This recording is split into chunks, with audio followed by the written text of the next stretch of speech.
네, 안녕하십니까. 이랜드 차이나 이노베이션 밸리 운영을 맡고 있는 김남욱 시장입니다. 반갑습니다. 그 이랜드 여러분 알고 계신 이랜드 맞습니다. 패션 뭐 한국에서는 이제 NC백화점 유통을 하고 있고요. 그다음에 애슐리라는 식음도 하고 있고 건설이라든지 대구에 가면 이월드 그리고 다양한 산업을 하고 있습니다. 근데 이랜드가 가지고 있는 그 키워드 중에 하나는 패션 리테일이라는 키워드가 하나가 있고 지금도 여전히 중국 시장에서 버티기 위해서 되게 노력을 하고 있지만 중국 시장에서 그래도 안전하게 잘 성장했다. 과거에는 상당 부분 현지화가 잘 돼서 중국 비즈니스 때 성공에 대한 케이스로 예를 많이 들었던 회사 중에 하나입니다. 근데 저희 이랜드가 했던 방식은 아무래도 이제 리테일이라든지 소비재 관련돼서 그동안 해왔던 것들이 있지만 갑자기 ERP는 무엇이고 한중 비즈니스 진출하는데 이런 비즈니스 센터를 운영하는 게 무엇이지라는 약간 의아한 생각을 하시겠지만 실은 이 일은 저희가 한 1년 반 정도 조금 더 시작을 했고요. 제가 이제 오늘 이 발표를 드리기 전에 앞서 발표하신 그 양 대표님과 그 두 분 베트남의 그 두 분 사례를 드니까 그냥 일본과 베트남을 떼서 중국이라는 단어만 넣어도 제가 장표를 보여드릴 필요가 없을 것 같다는 생각이 들었습니다. 그래서 또 앞으로 이 뒤에 있는 또 황 대표님도 계시지만 거의 비슷하지 않을까 생각을 하고 있고요.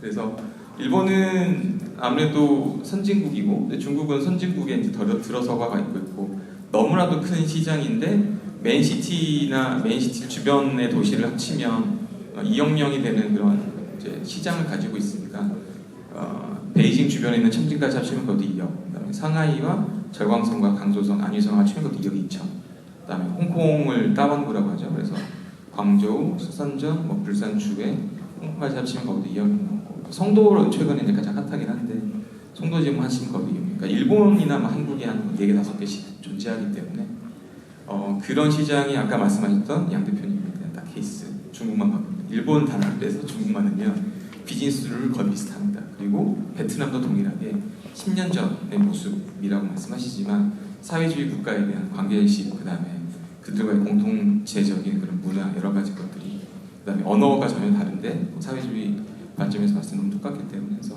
오늘 제가 이 장표를 돌려야 되나 그런 생각을 들긴 했는데 또 이 장표를 만든 것도 실은 제가 니치하게 중국에 대한 관심들이 많으신 분들 위주로 저희가 작년에 카이아 전원상 회장님 통해서 회원자들 코스포와 또 필요하신 분들 대상으로만 말씀을 드렸었습니다.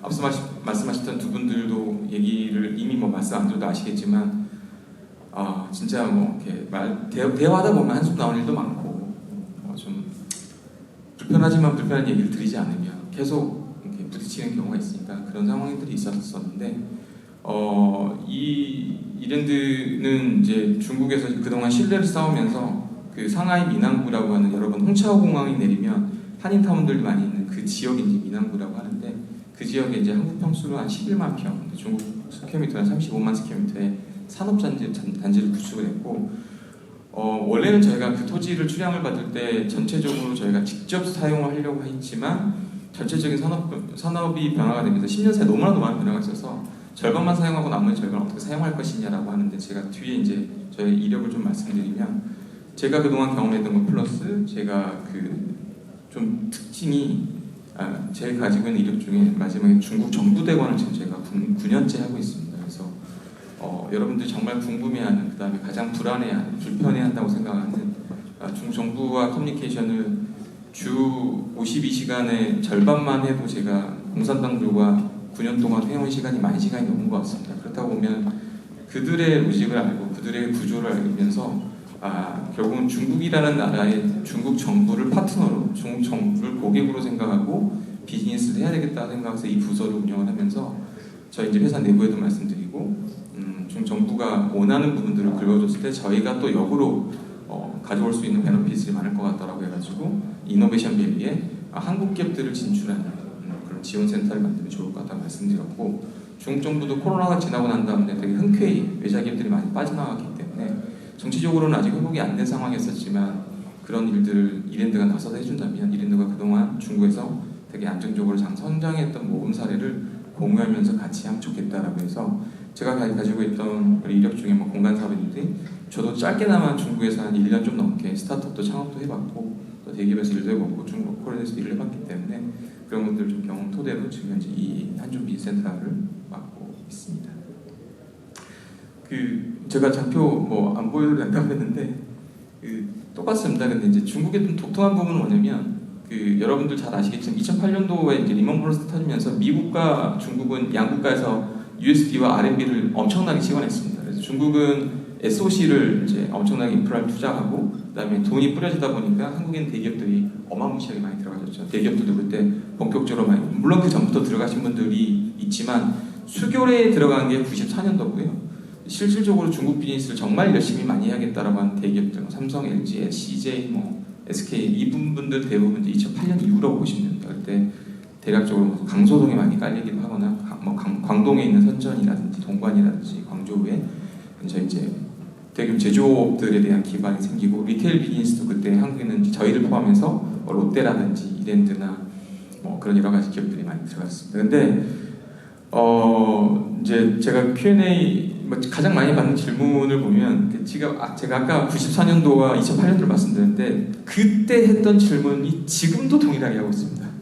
근데 뉴스에 언론에 나오는 거는 반중 정석 플러스 중국이 바뀌고 있다.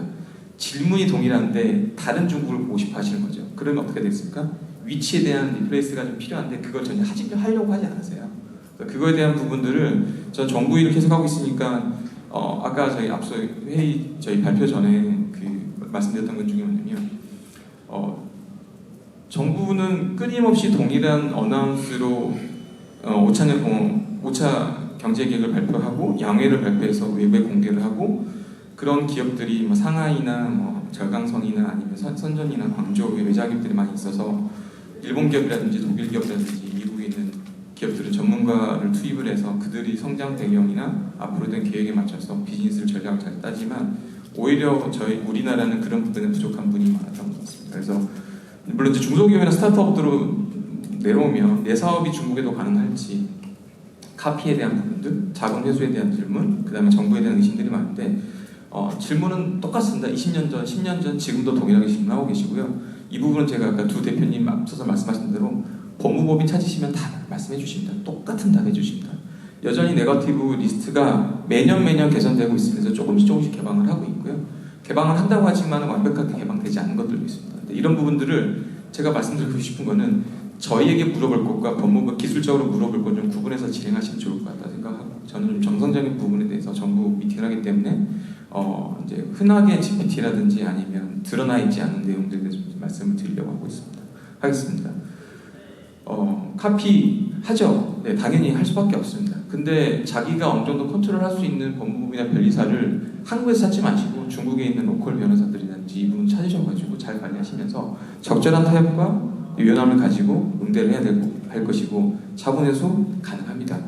왜 일론 머스크가 2년 만에 공장을 지어가지고 테슬라를 했으며 애플은 왜 중국에서 매출을 이렇게 열심히 내고 있고 로레알과 에스테로든 상하이 건설을 짓고 있겠습니까? 다 자본회수 가능하고요. 저희 이랜드도 그동안 자본회수 가능해서 다른 관련된 투자도 많이 했습니다. 그 다음에 체제에 대한 부분은 제가 이 뒤에서 조금 더 강조를 많이 드릴 텐데 이 부분은 아무래도 이제 그동안 소통이라든지 경험이 없으시니까 제가 오늘 좀 더 강조해서 말씀드릴 수 있을 것 같습니다. 그래서 저는 체제나 이 중국 정부에 대한 부분을 오히려 부정적으로 제가 어렸을 때부터 제가 아무래도 저희 세대 자체가 공산당이라는 단어가 사상 교육을 받았기 때문에 불편해할 수는 있지만 공산당은 결국은 저는 다이너스티로 보고 있습니다. 중국은 명청, 중화민국, 다음에 공산당이라는 다이너스티로 가기 때문에 이들을 어떻게 나의 파트너로 활용해서 나의 비즈니스에 도움이 되게 할까라는 관점을 생각해야지 공산당이 싫어요라는 과거에 우리 초등학교 동상이 쓰여졌던 관점으로 생각하시면 안 된다고 보고 있습니다.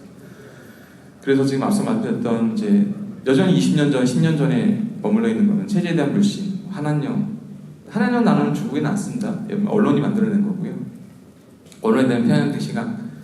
칭다오 맥주가 몇 년 전에 아사히 일본의 이슈 때문에 칭다오 맥주가 올라갔는데 조선일보 타이틀 기사는 반중 정서에도 불구하고 칭다오 맥주, 외국 맥주 1위 이런 식으로 늘 모 기사에는 이제 반중이라는 클릭 수를 늘리기 위한 그런 편향된 시각들이 있는데 그리고 이제 중국에서는 이제 앞서 말씀하신 일본이나 베트남에 대비 2008년도 이후에 대기업들이 투자와 기술력을 가지고 들어가서 상당 부분 그때 당시에는 호황을 이뤘던 시기가 있습니다.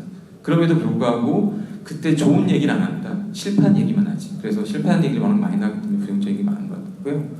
그리고 제가 이제 아까 첫 번에 말씀드렸던 과거의 경영과 기대치에 멈춰있다라고 말씀드렸는데 지금은 그 커뮤니케이션에 대한 위치를 좀 재조정해야 될 것 같습니다. 최근에 나오는 언론에 보시다시피 딥시크라든지 중국의 전기차라든지 AI라든가 여러 가지 새로운 부분에 대한 여러 가지 좋은 내용들이 많은데 불구하고 여전히 중국을 경험하셨던 10년 전이나 20년의 선배 창업가들이든지 아니면 파견공부를 하셨던 분들은 호황된 시절의 위치에서 성장한 중국이 불편한 겁니다. 그래서 야, 내가 예전에는 이렇게 했었는데 지금 그게 안 되지. 중국, 내가 옛날 말이야. 물론 다 이렇게 얘기하시지 않지만 지금의 위치를 재조정을 하면 여전히 중국에서는 저희 우리나라에 요구하는 것들이 많습니다. 아까 말씀드렸던 디자인적인 부분이라든지 문화 콘텐츠라든지 반도체 소재, 바이오, 그다음에 뷰티, 의료기기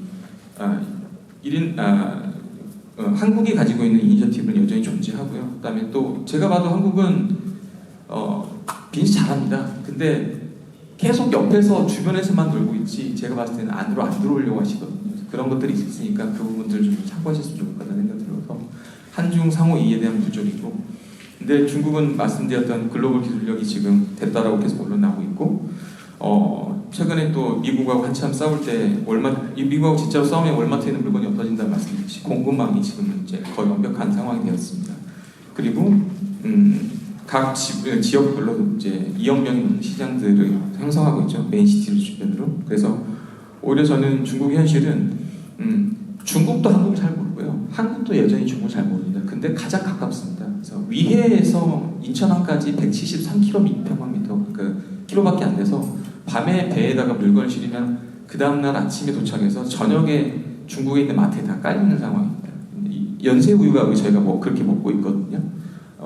한국 야쿠르트 윌은 지금 패밀리마트에 다 깔리고 있는 상황인데 이렇게도 가까운데 여전히 서로에 대해서 되게 멀찌감치 보고 있기 때문에 가깝게 들어가면 훨씬 더 많은 기회가 보일 거라고 생각을 하고 있습니다. 근데 이제 제가 20년, 10년 전에 얘기했지만 과거에는 이제 노동력에 대한 자본 투자에서 거기서 글로벌 공급망으로 이제 공장이 갔다가 최근에 이제 베트남을 빠지고 그다음 내수 시장에 대한 공장을 중심했는데 최근에는 중국을 이제 달리 부셔도 될 것 같습니다. 그래서 공급망을 확보해서 내가 중국에서 생산한 다음에 다시 해외로 보낸다든지 아니면 거기서 공급망을 확보한 다음에 한국 또는 나머지 중국 내수를 간다든지 이런 여러 가지 목적이 될 것 같고요. 그다음에 자본 실력 활용은 또 되게 상당히 괜찮다고 보고 있습니다. 실은 월가가 상하이에 다 들어가 있고요. 근데 이제 RMB냐 USD냐에 대한 펀드가 홍콩이나 싱가포르에 있냐의 차이일 뿐이지 중국으로 들어가시면 결국은 이제 화교 자본이냐 아니면 뭐 글로벌에 있는 중국계 자본이긴 한데 자기는 중국 내 모든 채널을 다 가지고 있고 결국은 돈은 USD로 쏴줄 수가 있습니다. 그래서 자본 관점부터 접근에 충분하다는 보고 있고 아예 내가 중국 내에서 좀 승부를 보겠다면 RMB 펀드든 뭐 USD 펀드든 아니면 매각이든 자본 투자 여러 가지 가능할 것 같고 그리고 중국에서 이제 접근하다 보면 신뢰가 쌓이다 보면 저는 한국에 있는 이 기술을 갖다가 가져오고 싶은데 내가 중국 내에서 유통해줄게요 라고 하시면 기술자 라이센스 분명히 가능합니다. 그리고 최근에 또 두드러지게 일어난 부분은 중국 기업들이 해외를 진출하려고 되게 많이 합니다. 지금 미약이 들어오다시피 중국은 1등 기업들이 지금 중국 내에서 적대적 M&A나 시장을 흐리는 경우가 많아서 정부가 적극적으로 막힌 혀를 뚫어주는 역할을 하고 있습니다. 그러다 보니까 1등 기업들이나 잘하는 기업들은 해외에 나가려고 하는데 해외를 나와본 적이 없습니다. 왜냐하면 내수 시장이 너무 탄탄했기 때문에. 그래서 최근에 저희 이제 이따 설명해 드리겠지만 EIV 안에 중진공 안에 들어와 있는 기업 중에 하나는 중국에 있는 철강 중간재를 한국 제품을 해외로 유통하다가 최근엔 중국 제품을 해외로 유통하려고 법인을 설립한 케이스도 있습니다. 그래서 다양한 목적이 가능하다고 생각하기 때문에 근데 한국 이제 뭐 끝나지 않았어라고 하지만 여전히 이니셔티브가 있고요. 물론 제조업이라든지 기술 부분에 대해서는 상당히 많이 격차가 있기 때문에 어려운 부분은 현실이긴 하지만 K브랜드와 결국은 또 지금부터도 새로 AI에 관련 여러 가지 새로운 기회들이 있다. 전에 우리 앞에 계시는 황 대표님 오셔가지고 AI 에이전트에 관련된 말씀 많이 주셨는데 우리나라 분들도 비즈니스 잘하고요. 사업 아이디어도 많고 원천을 가져와서 가공해서 글로벌 하는데도 제가 스탠다드 디테일을 말씀을 드렸는데 그게 우리나라의 강점인 것 같습니다. 그래서 더 안쪽으로 들어가다 보시면 중국 내에서 좋은 기회를 발견해서 글로벌화 하는데 제가 봤을 때 기회가 있다라고 생각을 해서 진출할 만한 가치가 있는가 기회가 있나 있습니다. 근데 예전같이 일방향 커뮤니케이션은 지금은 좀 어려운 것 같습니다. 왜냐면 내가 있는 기술력이 있고 투자할 수 있는 USD가 있기 때문에 내가 너한테 FDI로 들어가서 내가 도와줄게. 그럼 노동력 드릴게요, 뭐 토지 드릴게요, 공장 지어 드릴게요 라는 관점이 아니라 지금은 내가 가지고 있는 강점, 중국이 가지고 있는 강점을 들어가면 기회가 있지 않을까. 그렇기 때문에 앞서 말씀하신 베트남이랑 동일합니다. 파트너 되게 중요하죠. 그래서 뭐 위에 있는 세 가지는 똑같은 내용이고요. 커뮤니케이션 정말 잘하셔야 되는데 단순한 이거는 컨버세이션이 아니라 커뮤니케이션입니다. 알아먹을 때까지 끝까지 파셔야 되고 본인이 잘 하셔야 됩니다. 통역 믿지 마시고요. 그 다음에 저도 통역을 들어간 게 되게 많고 그 뉘앙스나 감을 찾는 게 되게 많이 중요한데 중국어도 한자 문화이기 때문에 1년 정도 하면은 아주 기본적인 감이 있고 저녁 식사라든지 그러니까 저희가 2시간의 식사를 할 수 있는 능력이 있어야 된다고 말씀드렸는데 저녁 식사에 서로 내공을 다 체크하는 그런 시간도 상당히 많거든요. 그러면서 그 사람의 개인적인 여러 가지 이력이라든지 이 사람이 가지고 있는 전반적인 이해도라든지 이 사람의 네트워크라든지 그런 것들을 식사를 하면서 상당히 많이 풀어가기 때문에 그런 거 많이 아셔야 되고 그리고 지금 이제 소비재 같은 경우도 뭐 B2B도 마찬가지겠지만 고객과의 커뮤니케이션 하려면 언어가 필요합니다. 직원들한테 맡겨가지고 뭐 레드노트라든지 중국의 도인, 틱톡이라든지 어떻게 돌아가는지 본인이 보셔야 되거든요. 그래서 필요하고 이제는 아무래도 제가 이제 앞서 조금 미팅 전에 발표 전에 말씀드렸는데 진짜 한중 비즈니스 기회가 크다고 하는데 최근 10년 사이에 인재풀이 너무 없습니다. 인재풀이 너무 없어요. 심각할 정도로 없습니다. 왜냐면 사드 이후로 기업에선 사람을 빼서 이제 대기업도 그렇고 중견기업도 그렇고 기존에 경험했던 사람들이 다 들어왔고요. 넥스트가 없이 하다가 요즘 다시 들어오려고 하는데 사람이 없고 그러려면 이제 유학생 출신을 뽑아야 되는데 한국인의 중국을 유학을 하거나 중국인의 한국을 유학한 학생들이 그러기 양국과의 큰 뜻을 가지고 공부를 했던 사람들이 없다고 봅니다. 그래서 이건 정말 제가 개인적으로는 요즘 어디 갈 때마다 얘기하는데 이거 신경 쓰셔야 된다고 말씀드립니다. 근데 최근에 들어서 보이는 몇몇 기업들, 중국에 있는 대기업, 텐센트라든지 알리바바라든지 화웨이라든지 샤오미에 한국에 있는 UX 디자이너, 산업 디자인, 제품 디자이너들을 많이 뽑아갑니다. 그건 언어가 없어도 되지 않을까. 결국은 한국이 가지고 있는 그 이니셔티브에 대한 가치를 사가는 거고 이건 언어의 이슈가 떠나서 우리가 가지고 있는 지식이 내가 그 시장에 들어갈 수 있을지에 대한 부분에 인재가 좀 더 많이 필요하기 때문에 만약에 나중에 진출하실 거면 그쪽 지역을 사람을 뽑는데 그냥 너는 언어만 해서 소통만 갈 거냐 아니면 당신은 내가 필요한 기술력을 가지고 있는 기술 지식인이냐 언어는 내가 책임질게. 왜냐면 요즘 뭐 메일 보내는 거 다 GPT로 하면 너무 잘 되고 그다음에 세일즈형이냐 왜냐면 세일즈는 결국은 그 업계 내에 있는 이제 네트워크망을 가지고 있는 사람들이니까 그 인재형 잘 판단하셔야 되고 현지화 체제 이해하셔야 됩니다. 공산당 싫어요? 아닙니다. 공산당이 나에게 어떤 도움을 줄지 정말 잘 보셔야 되고요. 실제로 제가 몇 번 반복해서 말씀드렸는데 가장 사회주의화된 자본주의가 대한민국이라고 하고 자본주의화된 사회주의가 중국이라고 하는 이 기사는 아사히 신문 논설위원이 쓴 내용입니다. 여러분들 아마 느끼실 수도 있는데 그렇기 때문에 정말 열린 관점으로 중국에 있는 경제도시에 가시면 내가 여기가 뉴욕에 와 있는지 동경에 와 있는지 언제 와 있는지 헷갈릴 겁니다. 그래서 진출 지역 선정은 아마 지금까지 들어보시지 못하는 지역인데 방금 앞서 베트남도 하노이, 베트남 호치민 말씀하셨지만 가능하면 일선도시 가시고요. 아마 여러분들 지방 도시에서 한국에 와가지고 삼동성이라든지 동북이라든지 아무래도 우리나라와 좀 친근하고 과거부터 이제 교포분들이 많이 있기 때문에 그런 분들이 와가지고 투자 유치회 이런 거 많이 하시지만 실질적으로 그분들이 그렇게 애써서 투자 유치하는 이유가 있습니다. 상하이가 여기 와가지고 투자 유치한 적 보셨습니까? 없죠. 네. 글로벌 기업들이 스탠다드하게 그 지역에서 비즈니스 하는 이유가 다 있습니다. 그러려면 상하이나 아니면 썬전도 있긴 한데 저는 개인적으로 제가 상하이도 있긴 하지만 행정 능력과 재정 능력을 판단하셔야 된다. 구독을 하죠. 오세요 오시면 텍스 리펀 얼마 해드리고요, 자본금 리펀 해드리고 하지만 재정 능력 없으면 매년 발표되는 중국의 재정 능력 그 GDP의 발표를 하는데 결국은 재정이 많아야, 최근에 뭐 저희 시임 대통령도 말씀 많이 하시잖아요. 재정이 많아야 돈을 주고 인재료도 문제로 주고 지원을 할 거 아닙니까? 근데 재정 능력이 없으면 안 되는데 재정 능력이 없는 분들이 초반에 그런 딜을 많이 한다. 빠지면 안 된다. 결국은 재정 능력 하셔야 되고 글로벌 스탠다드한 도시에 가셔야 글로벌 기업들이 와서 분쟁 시 다 여러 것들을 해줍니다. 네. 적응성 용이한 데 가셔야 되고 본사에서 아니면 내가 빨리빨리 왔다 갔다 하셔야 되는 것도 알아야 되기 때문에 네. 이 뒤에 부분들 좀 간단하게 설명드리면 파트너 관점으로 본다면 우선순위 가진다는 결국은 중국은 공산당이 국가를 일으키기 위해 재정을 엄청나게 중요하게 생각하고 모든 공산당 간부와 관료에게 1번 KPI가 세수와 초상, 투자 유치를 하라고 합니다. 그렇다면 내가 이 사람들한테 기여를 하고 뭘 받을지를 고민하시면 결국은 이 체제들과 파트너십에 대해서는 관점을 바로 생각하실 수 있습니다. 근데 제가 이 일을 하면서 생각했던 거, 요거는 이제 참고로 말씀드리면 아예 대놓고 사용하는 게 지주개발구는 이제 국가 뭐 인텔이나 뭐 토레나 이런 여러 가지 글로벌 기업들인데 벽에다 아예 붙여놨습니다. 내가 22년까지 해야 될 게 뭐냐?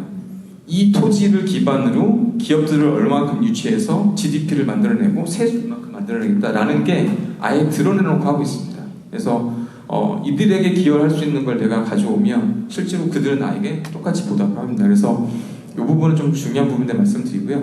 파트너스 중국 정부의 전환 전략. 토지로 농촌개혁을 해서 공산당이 섰습니다. 그래서 토지를 가지고 출양하고 부동산 개발하고 SOC하고 그동안 선점을 했는데 최근에는 뭐 부동산 거품 불안하다 하시면 결국 그거를 전환하지 않으면 안 되기 때문에 중국이 가지고 있는 가장 큰 권한 중에 토지를 이용해서 인구가 가지고 있는 베이스로 데이터 전환한다라고 보시면 됩니다. 과거는 노동력, 지금은 인구를 기반으로 데이터, 그 다음에 커머스, 내수 전환하기 때문에 중국의 기술 개발이 빨리빨리 성장할 수밖에 없고 모든 권한은 중국 정부가 가지고 있으니까 이런 것들이 잘 될 수밖에 없었겠죠. 그래서 앞서 말씀드렸던 그런 여러 가지 상황을 봤더니 저희가 이런 기회가 될 수 있을 것 같다라고 생각해서 페인포인트와 이제 강점을 생각해가지고 저희가 수십 년간 상하이시와 네트워크를 가지고 있는데 그들이 가지고 있는 강점, 코로나 끝나고 그들이 어려워하는 점들, 그 다음에 중국 기업들이 한국에 대한 이니셔티브를 좀 캐치하고 싶다. 그 다음에 이랜드 차이나도 오픈 이노베이션을 해야 되고 한국의 정부 유관기관과 한국 기업들에 대한 니즈를 만들어서 저희가 이런 구조를 만들어서 한 1년 반 정도 시도를 해봤고 작년에는 가장 빨리 먼저 저희 이제 초기투자 엑셀레이터 협회와 협약을 해서 비즈니스집도 만들어보고 회원사들도 방문하셨는데 아직은 완벽하진 않지만 그래도 저희가 그동안 쌓아왔던 신뢰값이 일단 네트워크가 충분히 효용성이 있고 검증할 만하다고 평가를 해주셔서 아직까지도 새롭게 계속 더 시도를 하고 있습니다. 그래서 앞서 말씀하신 양 대표님이나 두 분에 대한 기능 비슷하고요. 그 다음에 저희는 대신 저희가 쌓았던 신뢰를 공유해드리는 겁니다. 플러스 이제 저희가 신뢰값이 아무래도 대기업이고 중국 내에서 누적으로 세수를 저희가 2조를 넘게 냈기 때문에 정부 네트워크와 국영기업 그 큰 기업들과의 네트워크가 있어서 앞으로는 이제 팔로 개척과 투자 매칭까지 하려고 하고 있습니다. 한 예로 지지난주에 저희가 중국에 있는 모 리테일 기업들, 이제 상하이에 한 40개 리테일을 들고 있는 회장님이 오셨는데 그분과 함께 성수동과 도산공원 일대를 같이 제가 이틀 동안 케어를 했습니다. 그래서 그분이 성수동에 있는 브랜드에 대한 유치에 협약을 하자고 하고 그 다음에 이후에 그분들도 수권 비즈니스라든지 여러 가지에 대한 얘기가 나오고 있기 때문에 물론 시작은 이랜드가 강점이 있는 소비재나 여러 가지 하겠지만 장기적으로는 중국 내 파트너의 니즈에 맞춰서 저희가 중간 역할을 하려고 하고 있습니다. 그래서 저희 작년 1년 동안 중진공원 아예 이제 2,000스퀘어미터 600평 정도 입주를 해서 저기 이제 아까 동경 CIC 같이 KSC가 입주했듯이 들어와 있고요. 그 다음에 카이아랑 저희가 창경역에서 인천, 그 다음에 전북과도 협약을 했고 코스트코도 저희가 올해서부터는 뭐 여러 가지 새로운 비즈니스를 하고 있습니다. 그 다음에 소비재 기업들 이제 LF나 BM 스마일이 들어와서 하고 있는데 예를 들어서 BM 스마일 위글위글 같은 경우에는 이제 정부 그러니까 오프라인 매장을 오픈하는 데 있어서 저희가 직접적으로 그 정부와의 협상을 도와드려가지고 허가를 받아낸다든지 어떤 FDI 자본을 만드는 데 좀 도움을 드리고 있습니다. 그 외에 여러 가지 기업들도 있고 뭐 유명한 여러분들 아실만한 브랜드들도 있고 그 외에 지금 한 30개 정도 법인들이 저희 이노베이션 밸리에 유치가 되어 있습니다.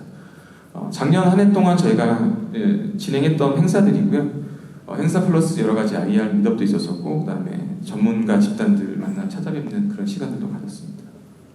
그래서 30년 전에 이랜드가 저렇게 600평짜리 작은 공장에서 헌트 바지 링클 프리를 만들어서 한국으로 수출했었습니다. 근데 지금 이제 제가 사진을 많이 준비를 못했는데 나중에 오시게 되면 제가 보여드리겠지만 실은 거의 다 중국에 대한 관심이 없다가 갑자기 중국에 관심 가져줘서 제가 자료가 이 정도밖에 준비 안 됐지만 35만 스퀘어미터 10여만 평의 제가 산업단지를 만들었고 이쪽에 이제 한국 기업들을 유치하고 돕는 일을 하고 있고 아마도 올해는 중국 기업들이 한국 진출하는 부분들도 도와드리려고 하고 있기 때문에 정부의 요청 때문에 그래서 한중 비즈니스 센터의 이름에 걸맞는 일을 좀 만들어보고 싶어 하고 있고요. 여러분도 많은 관심 가주시고 중국에 관련된 좀 궁금한 부분도 있으시면 편하게 연락 주십시오. 저는 김남국 실장이고 저희 옹윤경 팀장이 한국에서 같이 근무를 하고 있습니다. 그래서 편하게 메일 주시면 이따도 명함도 교환하도록 하겠습니다. 감사합니다.